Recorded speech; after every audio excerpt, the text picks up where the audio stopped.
நாகதோஷ பரிகார தலங்கள் அனைத்தையும் வழிபட்ட பலன் திருப்பாம்புரத்தை தரிசித்தாலே கிடைக்கும் என்று கூறப்படுகிறது. இந்த கோவில் மிக சிறந்த ராகுகேது பரிகார தலமாக விளங்குகிறது.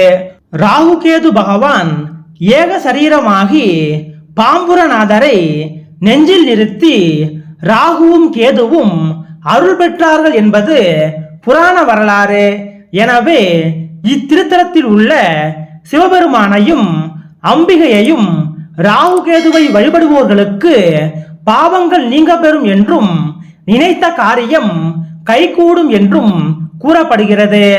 ராகுவும் கேதுவும் திருக்கோவிலின் ஈசான்ய மூலையில் தனி சன்னதியில் எழுந்தருளியுள்ளனர். ராகு காலங்களில் இந்த சன்னதியில் அபிஷேகம் அர்ச்சனை செய்வோர் தோஷங்கள் விலகி நலம் பெறுகின்றனர்.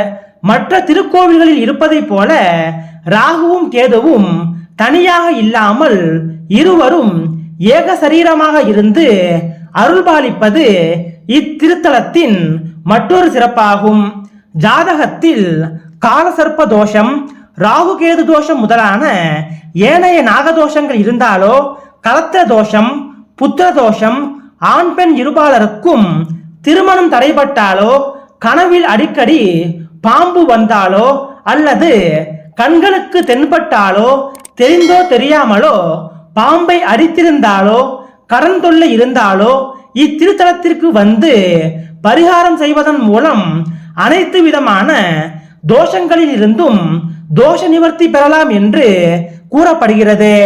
இத்திருத்தலத்தில் பரிகார பூஜை செய்யும் பல பக்தர்கள் இங்கு எழுந்தருளி இருக்கும் சுவாமி, அம்பாள் மற்றும் ஏகசரீர ராகுகேது பகவானுக்கு அபிஷேகம் செய்விக்கின்றனர். ராகுகேதுவுக்கு நீலம் மற்றும் பலவண்ண ஆடையை சாற்றுகின்றனர். வசதி படைத்தோர் கோமேதகம் மற்றும் வைடூரியம் அணிவிக்கின்றனர். சங்கு புஷ்பம், மல்லிகை, நீலமந்தாரை, இலுப்பை பூ, செவ்வரளி, நாகலிங்கம் பூ போன்றவற்றை கொண்டு ராகுகேது பகவானை அர்ச்சிக்கின்றனர்.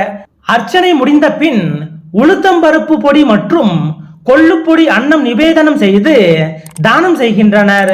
இவ்வாறு செய்வதால் தோஷங்கள் நிவர்த்தியாவதாக நம்பிக்கை உள்ளது.